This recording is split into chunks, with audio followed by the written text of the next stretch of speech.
Всем привет, с вами снова канал LEGO Crazy Motion. Итак, как вы успели заметить, на нашем канале появилась новая рубрика. Называется она LEGO Военная Академия. Или хотелось еще назвать ее LEGO Военная Кафедра, по сути дела одно и то же. В общем, о чем будет эта рубрика? Значит, как я успел заметить по мультфильмам, по самоделкам, по разным фотографиям, по их популярности в различных лего-форумах, самой большой популярностью пользуется лего-тема не официального лего, не всякие там Ниндзяго, Дикий Запад, Сити и тому подобные креаторы, а самой большой популярностью пользуются самоделки на военную тему. Раз все так любят эту военную тему, я подумал, что нужно создать отдельную рубрику на канале, которая будет посвящена только этому. Итак, на этом канале я буду вас знакомить с самоделками, связанными с милитаристской тематикой. Я думаю, что очень символично будет начать вот с этого танка. Подготовлен он был компанией Brickmania. Это ребята, которые тоже поняли, что военная тема очень популярна и стали из деталек Лего производить свои наборы по своему дизайну. Значит, почему именно этот танк? Ну, я думаю, что многие знают, а кто не знает, то должен все-таки узнать, что Первая мировая война началась в 1914 году. И в связи с тем, что сейчас на дворе 2014 год, то мир празднует нельзя, конечно, сказать, мир отмечает столетие начала Первой мировой.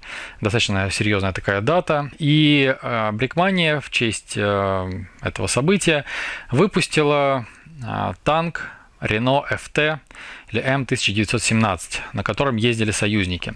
Это реально легендарный танк, один из самых известных легких танков в мире. У него очень небольшая история. И прежде чем я его соберу и покажу вам сам танк, я еще хочу пару слов сказать все-таки о этой рубрике, которую я начинаю сегодня. Значит, я вам буду рассказывать не только о самих самоделках, показывать сами самоделки из Лего, как они сделаны, как крепятся, какие гусеницы, оружие, как выглядит и так далее. Ключевое, почему это называется, рубрика называется «Лего Военная Академия». Ключевое это то, что в дополнение к показу самой техники я буду приводить некие исторические факты по поводу этой техники, либо солдат, либо оружия, где использовалось, что может быть забавного, смешного, или то, что нужно обязательно знать каждому человеку. Вот эти все факты я буду пытаться искать и воспроизводить. Итак, давайте начнем мы с этого танка Renault FT М1917. Сейчас я его соберу и сделаем обзор на него, на набор, ну и на сам танк. Так что увидимся сразу после сборки.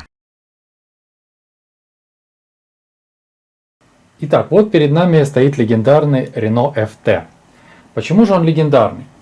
Дело в том, что этот танк французского конструктора Renault был родоначальником всех танковых войск современности. Это вот такой вот прапрапрапрадедушка всех танков. Первый серийный легкий танк. Это первый в мире танк с классической компоновкой, когда двигатель находился у танка сзади, спереди сидел здесь механик-водитель и существовал еще отдельно стрелок, который вел огонь из основного орудия. Собственно, ребята из Brickmania постарались максимально точно воспроизвести этот легендарный танк. По поводу прям максимальной детализации не могу сказать, чтобы он был прям один в один похож на Renault FT, но узнаваемый. То есть силуэт, башня, да и корпус в принципе узнаваемый. С учетом того, что он практически уникальный, то спутать, наверное, сложно. Только разве что с нашим МС, но тут другая история, упомяну чуть позже. Значит, вот Даниэл Сискин сделал эту модель Renault FT в честь столетия Первой мировой войны. Что можно сказать? Значит, по самому Renault и по этой модели. Значит, видим, что для начала по поводу комплектации. Значит, в комплекте идет танк и один, видимо, это вряд ли механик, скорее всего, командир. Значит, по соотношению фигурка-танк видно, что в танке тесно. И это неудивительно, потому что в танке Renault FT помещалось всего 2 человека. Это был механик-водитель, который лежал вот здесь. То есть здесь должна быть открывающаяся дверь, куда вползал практически там еле-еле человек.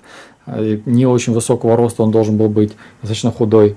За ним дверки закрывались, и вот он здесь полулежал. А командир, он же одновременно стрелок, он находился, то есть он стоял. Стоял он, если в разрезе посмотреть, то он стоял вот так. И плечи и голова у него были в башне, а сам он стоял вот в основном корпусе танка. То есть башня для него была как бы каска. То есть вот плечи и голова у него в каске, в башне, а сам он стоял внизу.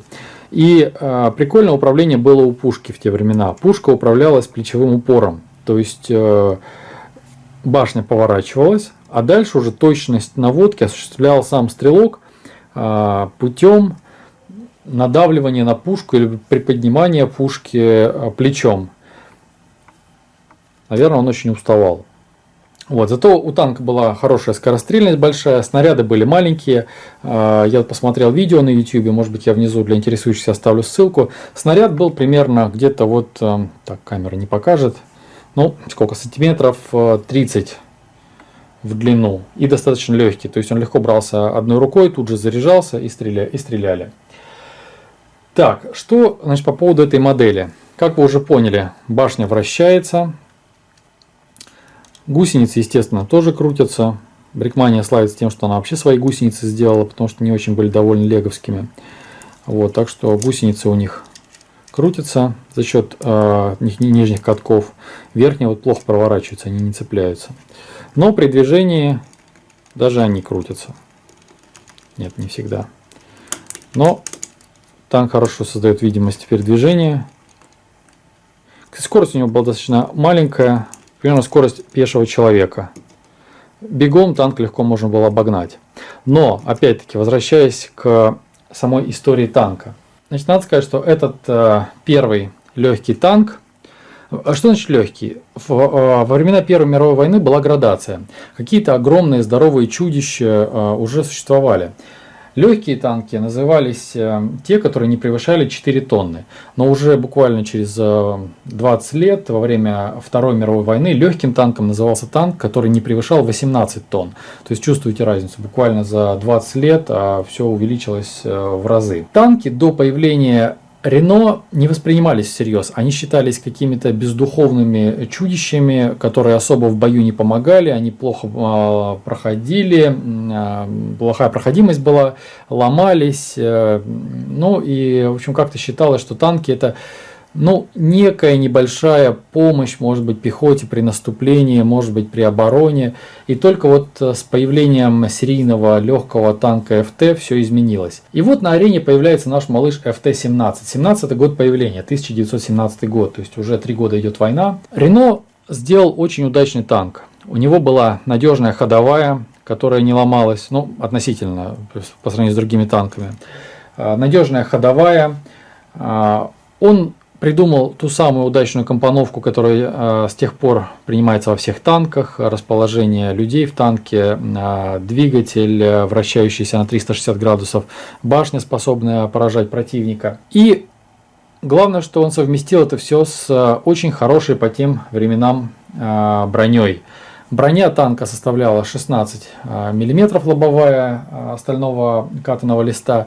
И так как в те времена пушки не имели бронебойных снарядов, то главная цель была остановить винтовочный патрон, с чем, собственно, танк успешно и справлялся. Пробить из стрелкового легкого оружия танк нельзя было. Да, собственно, и пушки, которые стреляли картечью по пехоте, танк практически не пробивали. То есть он получился такой хорошей бронированной крепостью. И он проявил себя настолько удачно, что буквально через год заводы Рено получили заказ на несколько тысяч экземпляров танка ФТ-17. Далее тут же лицензию выкупила США, и у себя они выпускали этот танк уже под названием Ford Two Men, то есть Ford 2 человека, понятно почему 2 человека. Далее Италия выпускала этот танк, Ну, союзники, в общем, все выпускали. И он получил большое распространение, в принципе, по Европе, участвовал во многих конфликтах военных, в Китае, в Японии были замечены в большом количестве. То есть он распространился по всему миру. Недавно наткнулся на новость, изучая танк, что даже в Афганистане где-то в горах обнаружили ФТ-17 первого экземпляра. Как я и обещал, несколько фактов по танку, которые мне показались достаточно забавными и интересными. Во-первых, когда танк попал в руки советских солдат, но в молодой Советской Республике, Ленин приказал этот танк отдать на завод инженерам, изучить его и сделать свой собственный прототип. Так появился наш танк МС-1, который внешне очень похож на ФТ. Все, кто играет в World of Tanks, думаю, заметили, что FT и MS-1 очень похожи по силуэту. Но на самом деле наши сделали не очень удачный танк, он хуже получился, но свою функцию первого танка он тоже выполнил. Далее, еще одна забавная вещь по поводу танка. Для того, чтобы увеличить его скорость и улучшить проходимость, нужно было понизить вес этого танка. Как можно было это сделать? Конструкторы придумали металлическое переднее колесо с двух сторон заменить на деревянное. Это первый в мире танк, и, надо сказать, и последний, у которого стояли деревянные колеса. Силуэт танка очень интересный и узнаваемый за счет вот этого вот хвостика. Я, честно говоря, когда видел эти танки, я никак понять не мог, вот для чего он нужен. Я все пытался понять, то ли здесь грузы перевозят, то ли, может быть, сюда как-то откидывают отстрельные гильзы, хотя они вроде достаточно маленькие в этом танке. И, собрав эту модель, порыскав в интернете, я узнал почему. Почему у него такая странная форма. Выяснилось, что когда танк проходил военную комиссию, и военная комиссия изучала его, она сказала, что танк очень короткий. И в случае наступления, в случае прохождения противотанковых рвов, каких-нибудь земляных укреплений, могло так получиться, что траншея, канава, окоп могли быть достаточно большими. И танк бы просто провалился, вот, проезжая, просто провалился бы без этого хвостика в окоп и уже не вылез бы. И военные попросили танк сделать длиннее.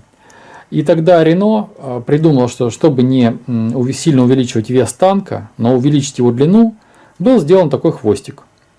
И на самом деле это оказалось очень удачным решением для того, чтобы теперь получалось, когда танк переезжал канаву, он хвостиком держался до тех пор, пока гусеницы не вытаскивали его уже на другую сторону. Либо, когда танк начинал давить какое-либо дерево, валить дерево, он ехал, натыкался на дерево, он приподнимался, начинал его валить. И вот был момент, когда нужен был этот хвостик для того, чтобы удержать равновесие, чтобы танк не завалился. И вот за счет этого хвостика танк получал лишнюю опору, гусеницами продолжал толкать и валил деревья. То есть примитивное, казалось бы, решение, несколько остальных балок, сваренных сзади, но оказалось очень хорошим конструкторским решением. Ну и частично я оказался тоже прав. Выяснилось, что на это устройство, на это приспособление могли сесть до 3 пехотинцев, и в период марша, да и в наступлении 3 человека могли сидеть сзади. Что еще по поводу этого танка можно сказать? Так, я вот не помню, упомянул или нет, что в комплекте идет пехотинец. Давайте его посмотрим. Тут танкист, идем в французской армии, командир экипажа. Такой у него торсик двусторонний, пистолет, револьвер ему дали. В принципе, на британца тоже похож. По большому счету и на немца похож. В те времена все они одинаковые были. Последний момент, который стоит упомянуть, это... Нет, давайте так, предпоследний. Значит, по самой конструкции от Брикмании. Сама конструкция мне очень нравится. По детализации, наверное, сделали они все, что могли. Максимально сделать детализированным. Мне не нравится люк сзади. Не нравится он только потому, что он очень тяжело открывается. И все время вот эта часть, она отваливается. То в одной, то в другой стороне. То есть дверь для командира, она, скажем так, не утилитарна. Ее лучше особо не трогать лишний раз. То есть она есть и есть. Вот ее лучше так вот закрыть. Все и оставить. То есть считается, что люк для командира есть сзади. Все, и пусть будет. А засовывать его туда не надо. Ну, для механика-водителя вообще люка не сделали, поэтому не страшно. Так, что еще? Значит, из чего стрелял танк ФТ-17? Несколько тысяч экземпляров было выпущено с пулеметом. То есть это был танк, который стрелял с пулемета, не знаю, сколько там он, крупнокалиберный, не крупнокалиберный, но пулемет. Пушка у него вверх не сходит. Значит, он стрелял из пулемета. Основное оружие было пулемет. Но где-то треть танков было выпущено с пушкой. Брикмане это предусмотрели. И пулемет легко заменяется на пушку. Вот так вот выглядел ФТ-17 с пушкой. Так что при желании можно первый серийный легкий танк оснастить пулеметом, а можно выдать ему пушку. Так вот, пушка достаточно мощная была по тем временам. То есть пробивалась кирпичная кладка, кирпичные стены. Можно было подъехать к бункеру, к какому-нибудь укреплению и поразить его. Для чего, собственно, эти танки с успехом и пользовались. Поэтому он получил такую популярность. Значит, получилось, что у него хорошая проходимость, очень хорошая броня, плюс достаточно мощная пушка.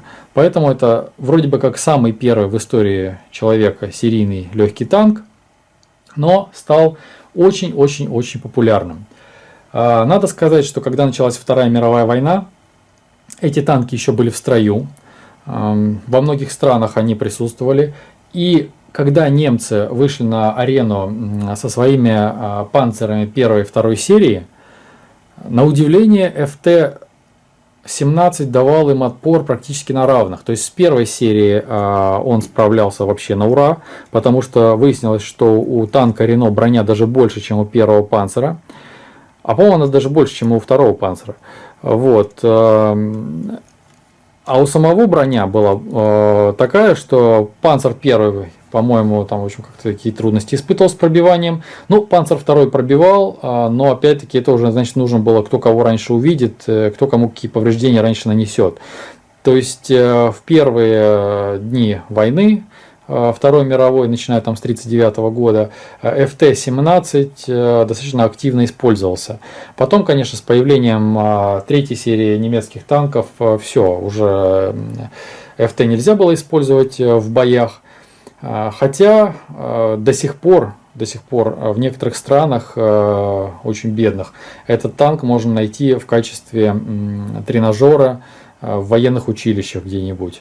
Кстати, даже сами немцы во время Второй мировой войны все захваченные ФТ отправляли к себе в тыл в военное училище, и курсанты учились на ФТ. Вот. Ну что, мне кажется, я подробно рассказал и про набор Брикмании со всеми деталями, и про легендарный танк ФТ-17. Я поделился всеми знаниями, которые нашел специально вот к первому выпуску нашей Лего военной академии. Надеюсь, ничего не упустил. Если вы найдете еще какие-нибудь интересные детали по этому уникальному танку, то прошу отписывайтесь в комментариях. Я, может быть, потом сделаю какой-нибудь флешбэк, добавлю еще новостей про этот танк, расскажу. Ну а так я надеюсь, что наша новая рубрика вам понравится, вы будете смотреть. Если есть какие-то пожелания по информационному наполнению, оставляйте все в комментариях. Ну а на сегодня все. Спасибо за просмотр. Ну и до новых встреч. Увидимся. Пока.